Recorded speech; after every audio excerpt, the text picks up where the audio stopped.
اول خو دا وایي چې د ښځو دپاره په هغه پروسیجر باندې کار روان ده د کومو برخو کې دوی استخدامیږي او ماحول او د هغه شرایطو په مساعد کېدو کې هغه اړوند ادارې بوختې دي. په تعلیمي ادارو کې دغسې په تعلیمي عالي تحصیلاتو په وزارت کې، د صحت په وزارت کې، په د پولیسو په برخه کې، د هوایي ډګر په برخه کې، د احصایې په برخه کې، د ترانسپورټ په برخه کې په دغو کې استخدام شوي دي. نور هم کار روان ده، ګام په ګام هیله ده چې وړاندې لاړ شو. او بل دغه د ملګرو ملتونو کوم راپور چې راغلی ده چې په دې کې وړاندوینه شوې چې د عوایدو باندې به اثر وکړي. یو خو عمومي په افغانستان کې د اقتصادي وضعیت له اقتصادي ستونزو سره لاس او ګرېوان ده چې نارینه تجاران هم مشکلات لري او نور کارګر هم. ولې ښځو په اقتصاد به ځکه اثر منفي د دې له وجې نه وي چې دوی کار نه کوي چې په کور کې هم ټولو ته معاشات رسېږي، معاشات ورکول کېږي. نو انشاءالله چې دوی غیر حاضرې نه دي، له کارونه نه دي منفک شوي. د استخدام په برخه کې ستونزې دي، امید سره حل دي. اغلې برعکسي تاسې واورېدل چې مجاهد صاحب وویل چې ښځو ته به د پر کور معاش ورکړل سي. ښځې ولې نه دي خوشحاله؟ سلامونه او نیکې هیلې تاسو ته، ستاسو محترم کتونکو او اورېدونکو ته. نن په افغانستان کې موږ د بشري حقونو هغه ورځ لمانځو چې افغانستان یو بشري ناورین سره مخامخ دی. که تاسو فکر وکړئ چې ښځې صرف دې لپاره باید ژوند وکړي چې په کور کې محدوده پاتې شي او هغې ته خواړه او کالي ورته ورکړل شي، دا یو منفي نظر د ښځو په عقله باندې دی. ځکه چې ښځه هم نارینه په رقم باندې انسان دی او د هماغو حقوقو مستحق کېږي کوم چې نارینه کېږي. دا چې معذرتونه وړاندې کېږي چې د کار محیط ورته ناسالم دی او یا هم د ښځو شتون په ټولنه کې او د هغوی نقش د افغانستان په اقتصاد کې هیڅ کم اغیز نه لري، زه فکر کوم دا ارتباط نیسي چې دوی د افغانستان د وضعیت نه او د ښځو نقش په ټولنه کې په اقتصادي چوکاټ باندې څه اغیزتیا لري، دوی ډېر معلومات نه لري. زما په اند ښځې نه تنها یوازې کار لپاره بلکې د دې ترڅنګ د تعلیم لپاره هم باید زمینه ورته برابره شي. دا چې دوی وایي چې نارینه تجاران په دې معنا باندې نه دي چې ښځې په تجارت کې کار بوخت نه دي، شرکتونه نه لري. او هیرم نشي چې تر ننه پورې هم د افغانستان هغه شیان چې موږ پرې ویاړو د بیلګې په ډول باندې تر اوسه پورې هم قالین د افغان میرمنو په خپلو لاسو باندې جوړېږي چې هغه د اقتصاد یوه ستره برخه ده. دا په دې معنا باندې نه ده که چېرته ښځه په کور کې یا د باندې د هغې شتون د ټولنې په اقتصاد باندې مثبت او سالم اغیز نه لري. البته دا حق باید ښځو ته ورکړل شي چې خپل کسب انتخاب کړي چې غواړي کور کې دننه یا کور کې باندې. او زه فکر کوم چې طالبانو لپاره به لا به ډېر وخت ونیسي چې دوی پوه شي چې ښځې په ټولنه کې ځای کم دی، اغیزمنتیا یې څه ده، او دا چې ښځې په سیستماتیک ډول باندې د سیستم نه لرې پاتې شي، ناورینونه به یې څه او دا څه منفي اغیز په ټولنه او په کاري سیستم باندې به ولري. مجاهد صاحب، ستاسو په وزارتونو کې او پر نورو لوړو پوسټونو ولې ښځې نشته؟ د ټول شموله حکومت رامنځته کولو لپاره آیا تاسې ښځو ته د ونډې ورکولو نیت لرئ؟ اول خو زه دغه خبرې ته اشاره وکړم. ما وویل چې ښځې د کار او د تجارت او بېلابېلو برخو کې حق لري چې کار وکړي. د ماحول په جوړېدو باندې کار روان ده. ولې دا د اقتصاد موضوع د ښځو موضوع پورې اوس تړل دا مناسب او ځای نه بولم، ځکه چې اوس صنعتکارې مېرمنې ټول خپل صنعت ته اوس هم دوام ورکوي. موږ کوم صنعتکار نارینه سره د هغو په څنګ کې ښځینه هم لرو. او د څو اونۍ وړاندې د دوی یوه مجمع وه، زما خپله حضور کې درلود، هلته ښځې فعاله وې، ښځې صنعتکارانې د هغو له نمایشګانو لیدنه وکړه. نو هغوی کله بېکاره شوي دي چې اثر یې منفي ده. که اثر یې منفي وي د دوی له کار له محرومیت له وجې وي، دا خو نه دي شوي. او دا که په عموم کې تجارت متاثره شوی ده، د نارینه‌و برخې هم متاثره شوي دي، په دې کې به طبعا ښځینه‌و برخې هم متاثره کېږي.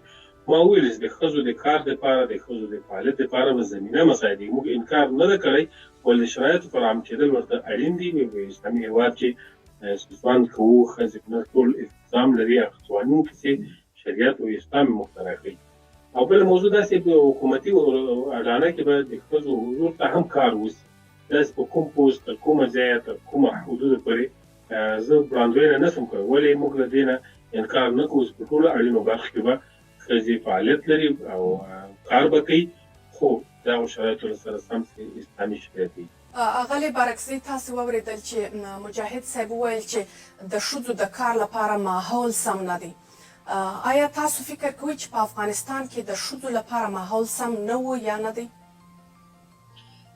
زه غواړم مجاهد صاحب ته ور په یاد کړم د طالبانو په لومړي دور کې هم دغه معذرتونه د افغانستان مېرمنو ته وړاندې کېدل چې ماحول سم نه دی او موږ به په دې باندې کار وکړو. 15 کاله ووتل او دوی هغه ماحول ونشو کولی چې ورته برابر کړي. که چېرته ماحول نامناسب وي، ناامن وي، فاسد وي، په هغې کې ښځې او نارینه دواړه شته. دا په دې معنا باندې نه ده چې که چېرته ښځې په کور کښېني محیط سالم کېږي او که یوازې نارینه یي هغه محیط به ډېر ښه وي. زه فکر کوم د ماحول خبره، د محیط خبره دا هغه پلمې دي چې د افغانستان مېرمنو ته په اول ځل کې هم د طالبانو د ادارې لخوا څخه ورکړل شو او اوس هم بیا هم هغه پخواني قصې دي. خو دا ځلې تفاوت هم دا دی چې اول موږ تېره تجربه هم ترلاسه کړې ده او په دویم قدم کې دا ځلې د افغانستان خلکو سره چې دوی مخامخ دي دا هغه پخواني خلک نه دي. دا هغه نسل نه دی چې صرف د داخلي جنګ نه ستړي وو او غوښتل چې یو سوله ورته راشي. دا هغه نسل دی چې ټکنالوژي سره اشنا دی، تعلیم و معرفت و تحصیل باندې سمبال دی. دوی هر یو خپل حق اوس پیژني. دا تېر 20 کاله که چېرته په افغانستان کې ډېر کارونه وشوله، که نن طالبانو وګوري په کوم وضعیت دوی افغانستان خوشې کړله، څه شی درلوده، سرمایه یې څومره وه، معنوي او بشري سرمایه یې څومره وه، نفوس څومره و، او چې نن راغلي دي او پوه شي دا تفاوتونه خپله په زغرده ښیي چې په تېر 20 کلونو کې څومره کار او پرمختګ شوی دی. زه فکر کوم دا پلمې نور نه د افغانستان مېرمنو ته د منلو وړ دی، نه دنیاوالو ته هم نه د افغانستان خلکو ته. دا څه رقم محیط دی چې نه جوړېږي. مجاهد صاحب تاسو واورېدل چې اغلې بارکزي وایي چې تاسو پلمې جوړوئ. آیا تاسو رښتیا ښځو ته پلمې جوړوئ؟ زه دا خبره سره موافق نه یم. دا د دې خپل نظر داسې برداشت لري. اول د اسلامي امارت په لومړي 15 کلونو کې هم موږ د جنګ نه راوتلي نه وو او اقتصاد هم ضعیف وو، موږ د امریکا پارتنر نه وو، د اروپا پارتنر نه وو، دلته ناټو په هغه وخت کې نه وه او موږ په تنه افغانستان کې اوس د جګړو هم راایستلی وو، د تنظیمي بدبختیو نه موږ ته راپاتې وو. طبعا شرایط فراهم کول وخت نیو، باید انتظار وشي. او اوس هم دغه څه چې موږ لاسته راوړنې ګورو او افتخار هم پرې کېږي، دا د متاسفانه د اشغال په ضمن کې وو. نو زه منم چې پرمختګ او تغیرات به راغلي وي په مختلفو برخو کې، موږ هم تغیرات لرو، موږ هم پرمختګ لرو په خپله برخه. نو دا سره جمع کېږي د وخت تېرېدل په خپل انسان ارتقا ورکوي. یو ماشوم چې 2 کاله مخکې 2 کلن و، اوس به طبعا 23 کلن دی. دا چا لاسته راوړنه نه ده، دا طبیعي ښورښ د وخت دی او انشاءالله له دې سبب هم دا پرمختګ روان وي. ولې موږ انکار نه دی کړی چې موږ د چا حق نه ورکوو، د چا په وړاندې دریږو. دا شی باید موږ ومنو چې د ښځې او نر دپاره به زمینه مساعدي کار به اوس د نارینه او حضور هم موږ نه وایستلی فساد پاک دی، اوس سره مبارزه روانه ده. خو مجاهد صاحب په دې اړه تاسې د نارینه او ښځو دواړو دپاره بله تاسو څه ډول یو شورا لرئ په دې اړه باندې چې د ښځو حقونه تعیین سي؟ څوک به دا حقونه تعیینوي او د دوی د حقونو د تضمینولو دپاره به څوک کار کوي؟ او په دغه شورا کې چې تاسې به یادونه کوئ چې تاسو مخکې موږ ته ازادي راډیو ته تاسو ویلي وو د دې شورا په اړه، آیا ښځې په پښې کې دي؟ غټه خبره دا ده چې موږ د هغه شرایط موږ فراهم کوو. له اجتماعي پلوه او له نورو اړخونو له ستونزې ډېر نه لرو. د اسلامي احکامو د تطبیق په برخه کې موږ ستونزې درلودې او لرو یې. د دغه مسلې د رفع او د حل لپاره د علماو د پوهانو یوه غونډه رابللونکې ده. دا اوس په دې باندې کار روان دی چې پروسیجر له مخې نه علما راټول شي د افغانستان دلته یو اړخ مبارزه کړې د یو هدف لپاره موږ تنازون او د خېټې ډکول ځان پټ ساتل او یا مثلا محدوده د دنیا مادي اهدافو لپاره مبارزه نه ده کړې. شل کال ځکه خلکو ډېرې درنې قربانۍ ورکړې د یو معنوي ارزښت لپاره وي چې هغه د اسلام دین احکام تطبیق کېدل په ټولنه کې دي او په سالمه توګه.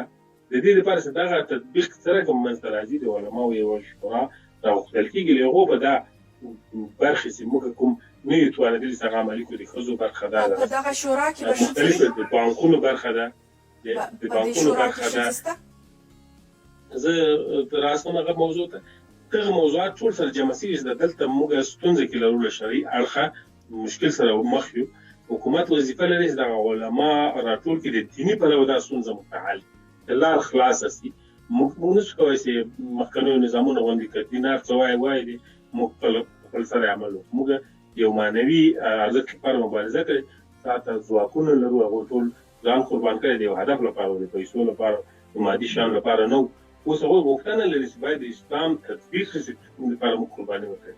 حکومت د یو مسؤل جهات په توګه وظیفه لري چې باید د اسلام تطبیق د دې لپاره چې دغه ستونزه حل شي علماو یو شورا به جوړیږي هغوی به دغه کرښې واضح کوي موږ ته سړک به خلاصوي لار به خلاصوي چې د حکومت کومه وظیفه ده څرنګه مخ ته لاړ شي اړتیا هم په نظر کې نیسو. مثلا د پرمختګ خبره ده د ښځو د حضور او فعالیت خبره ده د هغو د رشد خبره ده د هغو د تعلیم اړتیا ده د هغو د کار او ماحول اړتیا ده.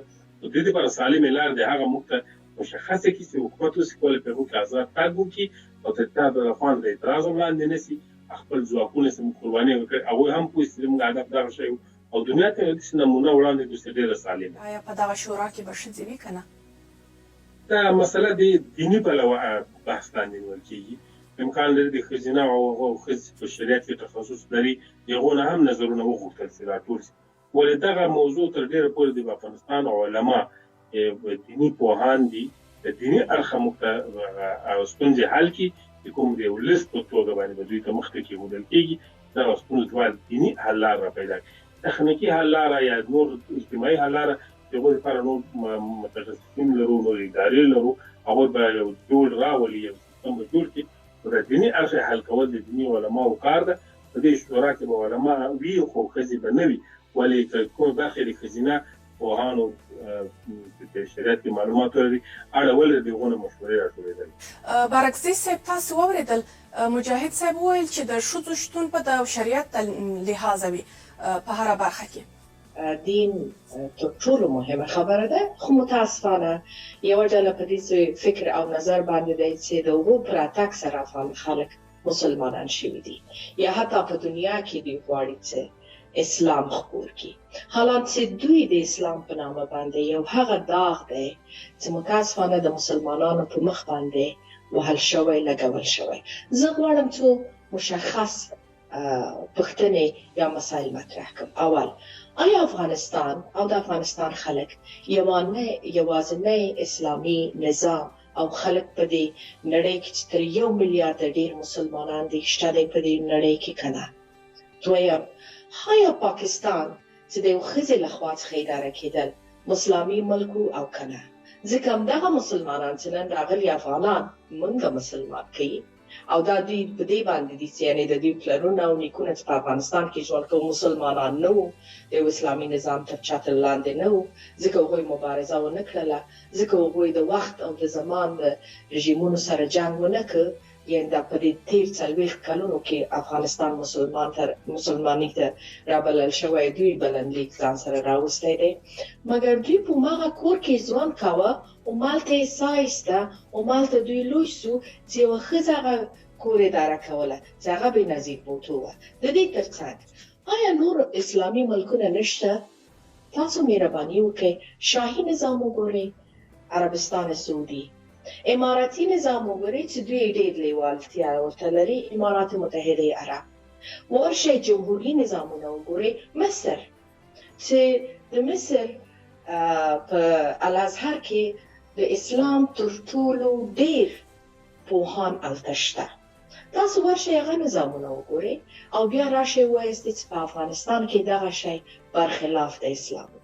یو دا دی چې د اسلام نه استفاده کیږي، سیاسي ګټه اخیستل کیږي. یو دا دی چې په حقیقي لحاظ باندې یو څوک مسلمان دی. یو مسلمان ته په اول قدم کې جهاد افضل فرض دی چې خپل نفس سره مبارزه وکړي، او د دې نفس مبارزې اولنۍ کرښه همدغه دی چې خپل سترګې وساتي. بله مجاهد صاحب څخه به پوښتنه وکړم. زه بل موضوع ته راځم. بله دا هغه اسلام دی چې د پیغمبر ښځه تجارت کاوه. صحیح؟ دا هغه اسلام دی اولنی څوک چې بیعت یې وکړ اسلام ته ښځه وه. دا هغه اسلام دی چې ډېر روایتونه د ښځو لخوا څخه نقل قول شوی دی. نو زه نه پوهېږم چې د اسلام او دا د طالبانو اسلام په مابینځ کې څومره واټن شته، او دوی ولې غواړي د افغانستان میرمنې د هغه سیاسي معاملاتو قرباني کړي چې خلک په تیارو کې وساتي. که چېرته خلک د تعلیم نه محروم پاتې کېږي، په دې معنا باندې دی چې یو ټولنه پرمختګ نه محروم پاتې کېږي. که چېرته دوی پلمې راولي او وایي چې ولا زمینه د تعلیم لپاره برابره نه ده، تاسو افغانستان د معرفت، ترقۍ او تعلیم له لارې نه یې وباسئ. او که چېرته راځئ تاسو وایاست چې ولا دا تېر 20 کلونه هسې و داسې و، تر تاسو ډېر ښه و، هر څه چې وه، هم بین المللي رسمیت یې درلوده، هم داخلي مشروعیت یې درلوده، هم حداقل داسې یو افغانستان تاسو ته په لاس درکړل شو چې تاسو یې په 100 کاله نور ولاکې جوړ کوی شئ. ځکه تاسو نه پورې هغه خپل ذهن چې د یو بل منلو لپاره دی، که قوم دی، که ژبه ده، که مذهب دی، او که جنسي جوړښت دی، یو ټولنه کې ده د تفاوتونو ترڅنګ، او یا هم سیاسي افکار. زه تاسو سره هیڅ مشکل نه لرم، زما سیاسي فکر بیل دی، تاسو سیاسي فکر بیل دی، ته هم افغان یې، زه هم افغان یم. تر تاسو ما به ډېر په دې وطن کې خواري او قرباني تېر کړي او ګاللې مې دی، او تر تاسو به زما ډېر دې وطن ته وخو کېږي.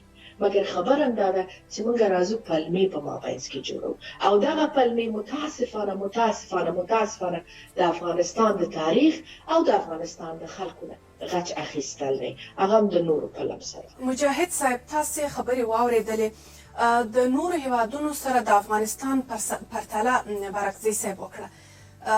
آیا تاسې د دې خبرې سره موافق یاست چې د نورو هیوادونو اسلام د افغانستان یا د طالبانو له اسلام سره توپیر لري؟ نه، اصلي موضوع دا ده چې برکزی صاحب بیچاره نور ښه ډول تحصیلات یې کړي، په سیاست کې پوهېږي، په نورو مسایلو کې هم په اسلام باندې پوهېږي سمه. وجه دغه ده چې دا بیچاره د سیاسي زاویې نه د اسلام مسایلو ته راغلی. اول وایي چې افغانستان مخکې مسلمان نه، اوس مسلمان. افغانستان 1400 کاله مسلمان، ملت مسلمان، حکومتونه مختلف کې تېر شوي، حکومتونه داسې هم تېر شوي چې دلته کمونیستي حکومت و، هېڅوک انکار نشي ځینې کولی، او دا اوس هم د امریکا یو کپل شوی رژیم 20 کاله، دې هم څوک انکار نشي کولی. دا بېرته اصلاحات غواړي. افغانستان ټولنه مسلمانه ده، ولې دلته د اشغال سره حساسیت ښودل کېږي، په نورو ټولنو کې نشته. افغانستان خلک باید په نورو باندې قیاس نه کړو، په نورو سره متفاوت یو. هېچ هم د امریکې او د نیمې نړۍ سره 20 کاله جنګ نه ده کړی، موږ کړی. یعنې موږ حساس یو دې مسئلې سره چې زموږ هېواد دی د چا تر مجاهد صاحب د امریکا څخه تاسو موافقه او یا د اسلام سره زه راځم ستونزو ته. او دا مسایل د اسلام او د دین مسایل بیا د پاکستان پورې تړلي، دا بله ناپوهي ده. که چېرې پوهوي دلته زموږ دیني علما چې سپین ږیري علما دي، په بلخ کې ناست ده، په فراه کې ناست ده، په هرات کې ناست ده، په منابرو کې، په مدارسو کې، په دیني بخشونو کې د هغو نه مو مشوره اخلو. موږ د کوم بهرني هېواد نه علما نه راغواړو. موږ اوس هغه سپین ږیري علما هم د پاکستان لاسپوڅ دي بولي، هغه دیني کتابونه د فقه اسلامي د امام ابو حنیفه رحمه الله کتابونه دي، او د هغه تجویزونه دي، د هغه فقهي قاعدې دي، داسې د نورو فقهاو، او یا هغه حدیث شریف چې د پیغمبر صلی الله علیه وسلم حدیث او اقوال دي، یا قرآن کریم 1400 کاله مخکې نازل شوی، په هغه باندې موږ یو قانون تطبیقوو، جوړوو، سیستم جوړوو. دا هغه راځي د پاکستان بولي، نو دا څه ستونزه لري، عقده لري بیچاره. په هر صورت موږ د دې هېواد لپاره لویه قرباني ورکړې. دا قرباني د یو هدف، معنوي هدف لپاره وه. دلته نه مصر ده، نه بل کوم هېواد ده، دلته هغه خلک اوسېږي چې د اسلام لپاره ډېره ستړیا یې 2 میلیونه موږ انسانان شهیدان شوي دي هدف لپاره. نو بناءً موږ نه شو کولی دا هدف موږ ته ډېر په لوړه بیه تمام، موږ نه شو کولی چې د دې هدف نه تېر شو. بلا شک چې مصر کې اسلام هغه رقم په سیاسي چوکاټ کې نه ده تطبیق لکه څنګه چې شریعت وایي لکه څنګه چې خپله د ازهر علما وایي بلا شکه چې په نورو ټولنو کې دې مثالونه ورکړل شریعت په سیاسي چوکاټ کې هغه ډول نه ده تطبیق لکه څنګه چې دغه چې دیني مصادر وایي په پاکستان کې هم اسلام هغسې نه دی صادر لکه څنګه چې باید وایي په پاکستان کې هم بلا شکه د اسلام د پاکستان سیاسي اډانه او چوکاټ د اسلامي نظام نمایندګي نه کوي لکه څنګه چې د هغه ملک هیواد دیني مصادر کوم حکم کوي دا کوم د دې نظام نه ده هلته خو تپل دي هلته خو څوک حاکمیت د داسې چا په لاس ورغلی لکه شل کاله چې موږ سرنوشت په لاس هغه دین مهم نه دی هغه ته دا مهم دی بس صرف مادي ارتقا دا ورته مهم دیني لحاظ ته ستاسې هدف د جمهوري حکومت څخه دی که د پاکستان د پوځ څخه دی معنا نه ده د جمهوري حکومت څخه زما هدف دا ده چې په نورو ټوله نړۍ کې په هغه معنا چې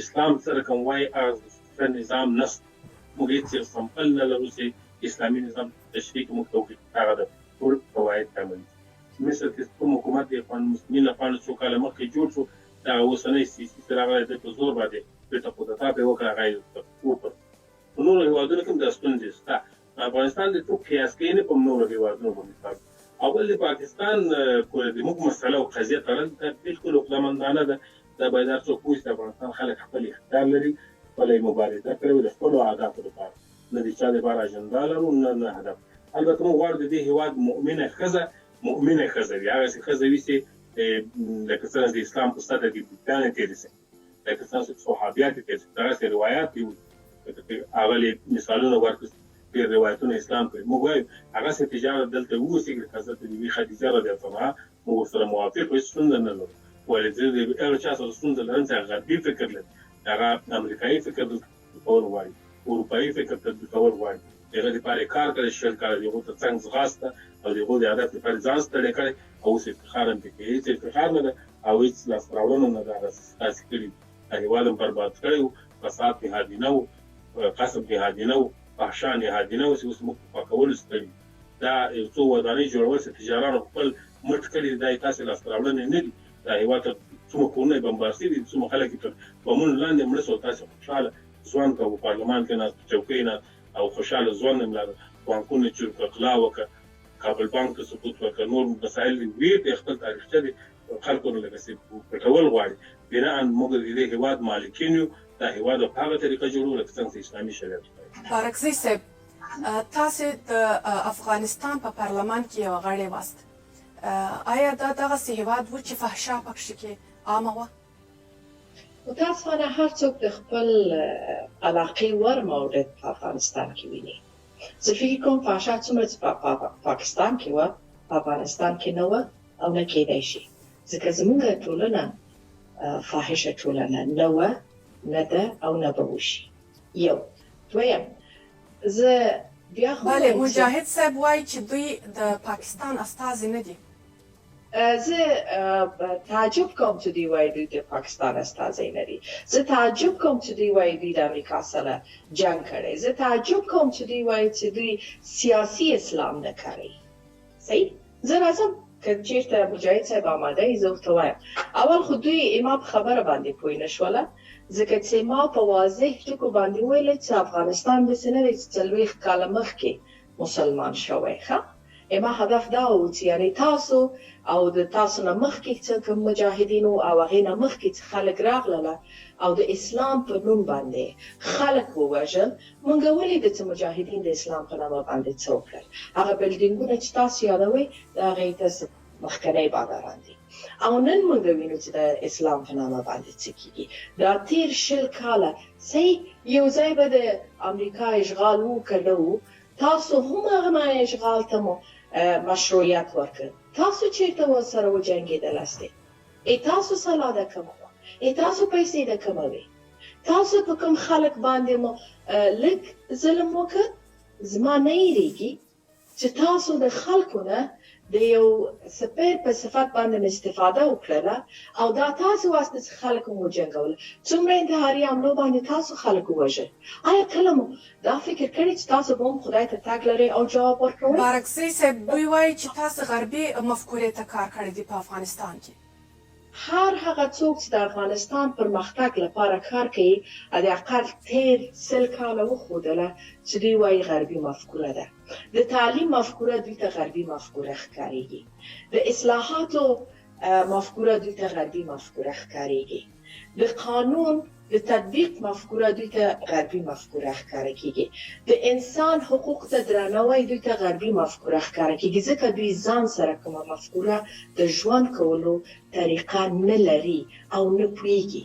دوی ته هغه شیان او مغزو کې انجکټ شوي دي چې دوی بس په مغز یو خط باندې روان دي. حتی دوی دغه ادعا کوي چې په دې ټوله نړۍ کې، په دې ټول اسلامي نړۍ کې چې مسلمانان دي 1 میلیارډ نه اضافه مسلمانان، دوی بیل مسلمانان دي، دوی بیل نظام غواړي او دوی ته یو هم د منلو وړ نه دی. حتی نن د دوی ادعا همدا وه چې یو زمونږ محترم مولوي چې نه پوهېږم څومره کتاب یې لوستی، څومره یې درس لوستی او څومره یې تعلیم دی، وایي تر مصر علماو باندې ډېر په ښه شیانو پوهېږي، حالان چې هغه کتابونه مالته لیکل سوي دي. بیا نور علما د هغې ځای نه اخیستی، ترجمه کړي، راوړي، په هغې کې تغییرات راوړی.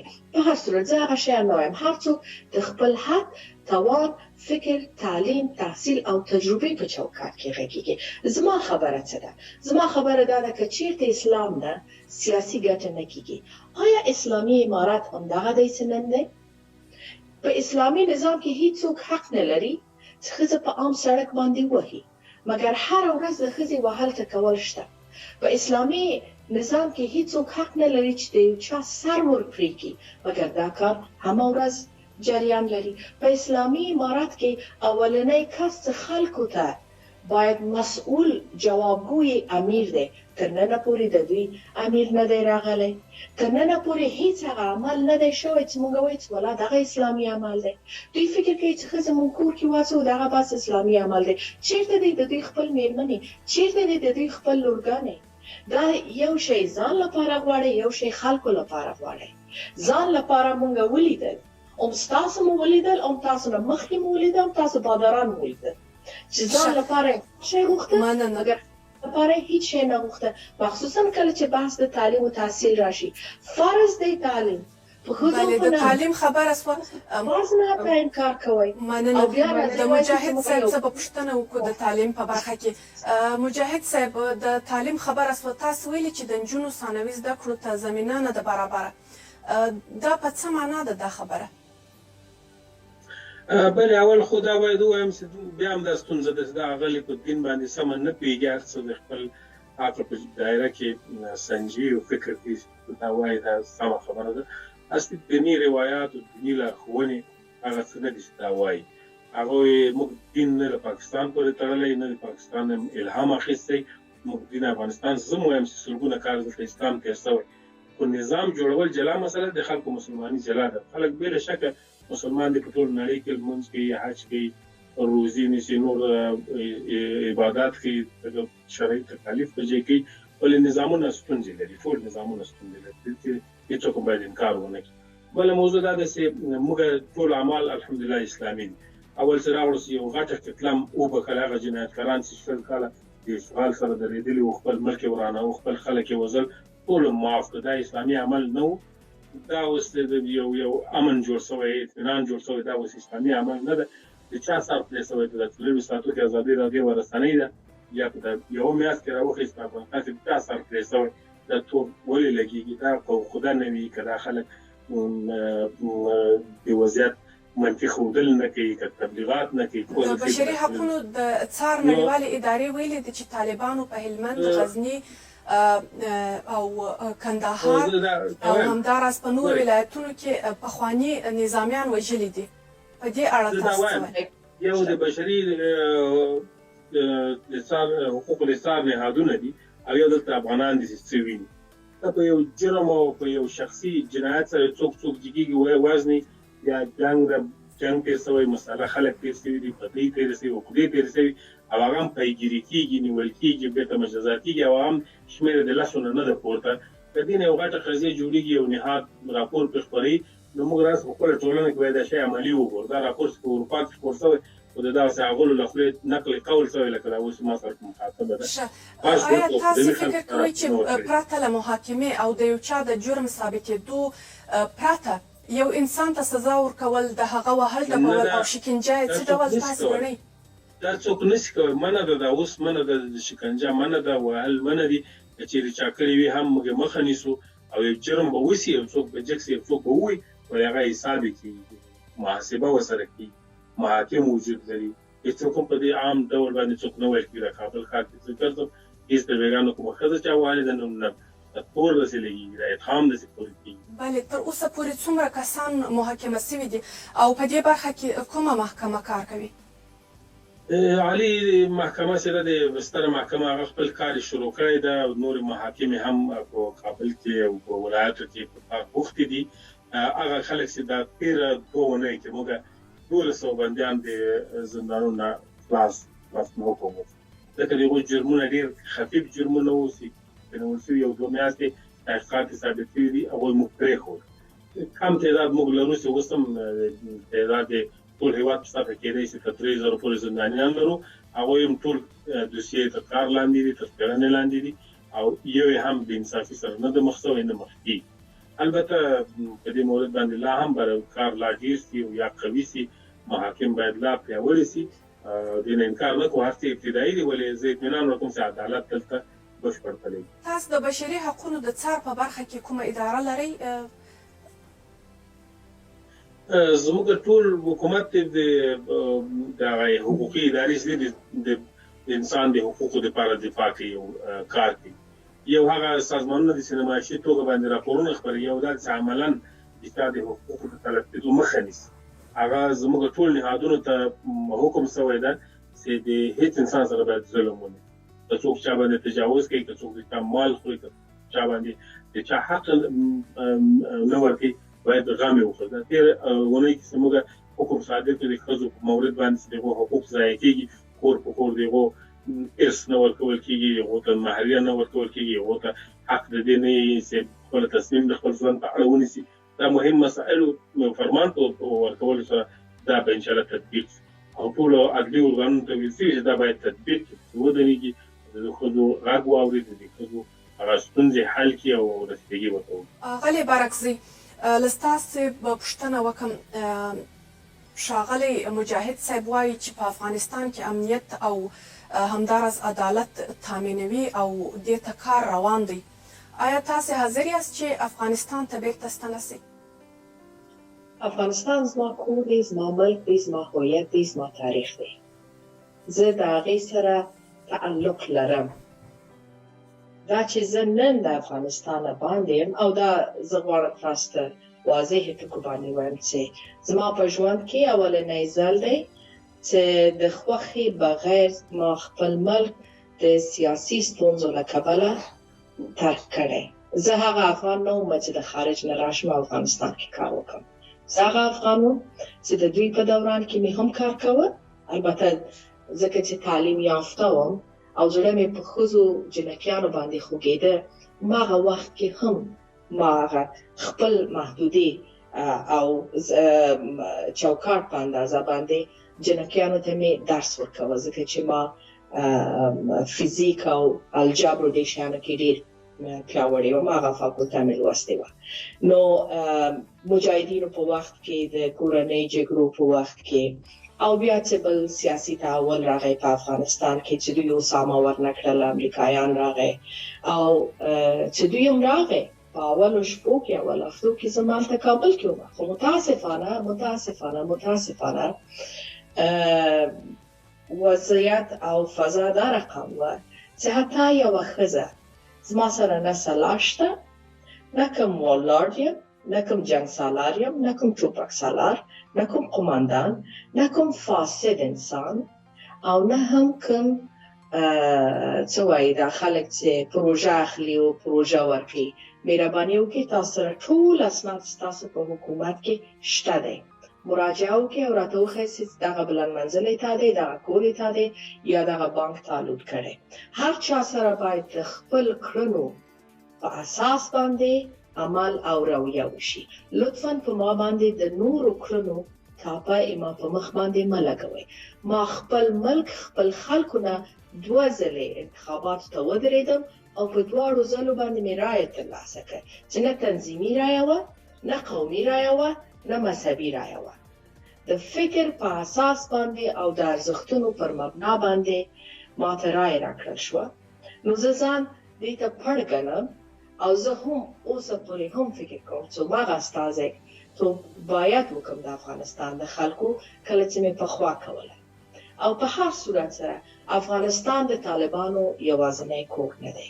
په سیاسي فکر باندې نو تاسو به بیرته افغانستان ته لاړ شئ؟ غواړئ بیرته افغانستان ته؟ اوس به بیرته ځئ؟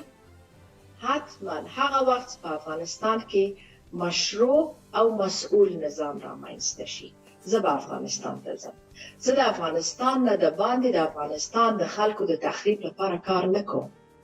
دا د دوی متاسفانه هغه تاریک او روند نظر دی چې د نورو په هکله باندې لري. زه اوس لږ دنیاوالو ته چې لطفا مجاهد صاحب ته به ورسو د بشري ناورین نه وژغورئ او مرستې ورته ولېږئ. دا زما غوښتنه ده ځکه چې زه په هغې باندې دردېږم. دوی ته به خلک مراجعه نه کوي، دوی ته به خلک خپل ستونزې نه وایي، مګر دا زه یم چې په ورځ کې 100-200 پیغامونه راته راځي مختلف لارونه او خلک مرسته غواړي. دغه یو ستر تفاوت دی چې زه خپل د ملت په درد باندې دردېږم او نور د نورو په درد باندې خوشحاله کېږي ځکه چې هغوی ته مهم دی او هغوی ته هماغه پلان و برنامه چې ورکړل شوی. مجاهد صاحب اغلی بارکزی ته خلکو رایه ورکړې وې، پر دې باندې خلکو باور کړی و، خپله استازی یې ټاکلی و. د دوی د راتګ سره بیرته افغانستان ته که دوی وغواړي چې بیرته راسي، تاسو دغه څنګه ګڼئ؟ اول خو دا خبرې ته راسو چې موږ د هېچا له راتګ سره ستونزه نه لرو. هر څوک راځي دا هېواد ده او دا خاوره ده، دا ځکه د ژوند هم کې کولی شي، ارام کولی شي. موږ وظیفه لرو امنیت تامین کوو، د ژوند شرایطو فراهم دا به کېږي. لکه نور افغانان چې ژوند کوي ټول کولی شي، د بارکزی صاحب په شمول ټول کولی شي راشي ژوند وکړي. او دا اوس هم چې تللي او تښتېدلي دي چې چا لخوا هم نه ده تایید شوي، هسې خپلې ویر اخیستې وتلي و. کنه ډېر وکیلانو دې مهم خلک دلته ستا ژوند کوي او عفو ورته شوې ده. ډېر هغه خلک چې موږ په وینو لاسونه سرو اوس ګرځي په کابل کې په نورو ژوند دې خو یو سیاسي فعالیت درلود. په هر صورت موږ ستونزه نه ورسره لرو، خو دا د هېواد تخریب ده چې هېواد کې د یو سړي سر هم نه پرې کېږي. او ته هغه نه ډنډوره وایې چې د خلکو سر پرې، د خلکو ژوند په خطر کې د تباهي روانه.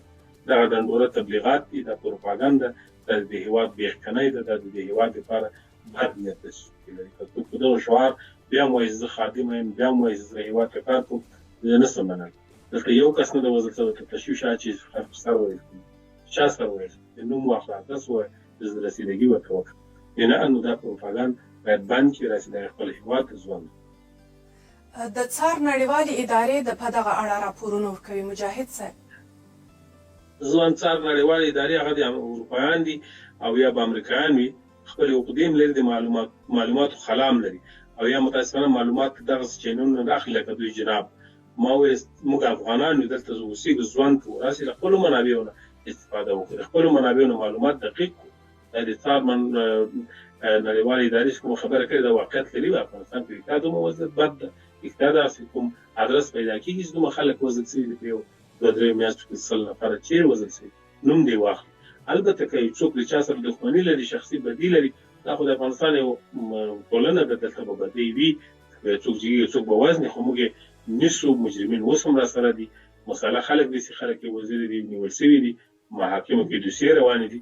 نو داسې خو نه ده چې حکومت دستور ورکړي چې ټول خلک ووژني یا خلک تعذیب کړي یا مجازات ورکړي. بلې بارکزی صاحب، تاسو څه سند لرئ، څه اسناد او شواهد لرئ چې دغه پیښې شوي دي په افغانستان کې، یعنې د افغانانو سره ظلم شوی دی؟ زه فکر کوم چې تاسو د افغانستان فیسبوکونو ته، اکاونټونو ته مراجعه وکړئ، تاسو خپله پوهېږئ. یو کوم اخبار چې افغانستان نه حتی د نړیوالې په کچه باندې جوړېږي هغې ته مراجعه وکړئ. خپل راډیو آرشیف ته مراجعه وکړئ، تاسو پوهېږئ چې په افغانستان کې څه لګیا دی او څه روان دی. که چېرته د انسانانو سرونه نه پرې کېږي، زه فکر کوم هغه څلور مېرمنې چې مېرمن صافۍ هم هلته وه چې محصله وه او د هغې کیسه د نړۍ په کچه باندې یوه قصه وشوله. هغه سر یې ونه د بدن نه جلا شوی نه و. یو حتی دا 3 ورځې مخکې دننه په کابل کې یو مور و زوی وژل شوی نه و. آیا په ولایاتو کې چې پخواني خلک کار کړی د هغوی ژوند امن دی؟ آیا خلکو ته په دایکنډي کې اجباري کوچ نه دی ورکړل شوی؟ آیا په فاریاب کې افغانان صحیح دی چې خپل مابینځ کې همیشه اختلاف درلوده، مګر یو نظام چې حاکم کیږي مسئولیت امنیت راوستل او د خلکو د حقوقو ساتل دی. دې کې زما وظیفه نه ده، دا تاسو مسئولیت دی. او دا چې دوی وایي چې ولا موږ ډنډورې وهو، موږ ډنډورې نه وهو. موږ د افغانستان خلکو د حق لپاره مبارزه هم کړې، د امریکا په وخت کې مې هم کړې، د امریکا نه مخکې مې هم کړې، نن به وکړم سبا به هم وکړم. دا زما لاره ده او دې لارې نه شاتګ نه کېږم او ستاسو په تهدیدونو هم نه سر درته ټیټوم او نه یې هم په فکر کې. خدای ژوند راکړی، خدای څه وغواړي رانه یې اخلي. تاسو خپل ډېر کوشش وکړ، انتحاري حمله هم راباندې وکړله، یو ځلې نه څو ځلې، حتی 3 ورځې مخکې چې ستاسو حکومت راشي افغانستان کې، مګر موفق نشولستی. توکل مې په خدای دی او باور مې په دې باندې دی چې حق به خپل ځای نیسي. مننه.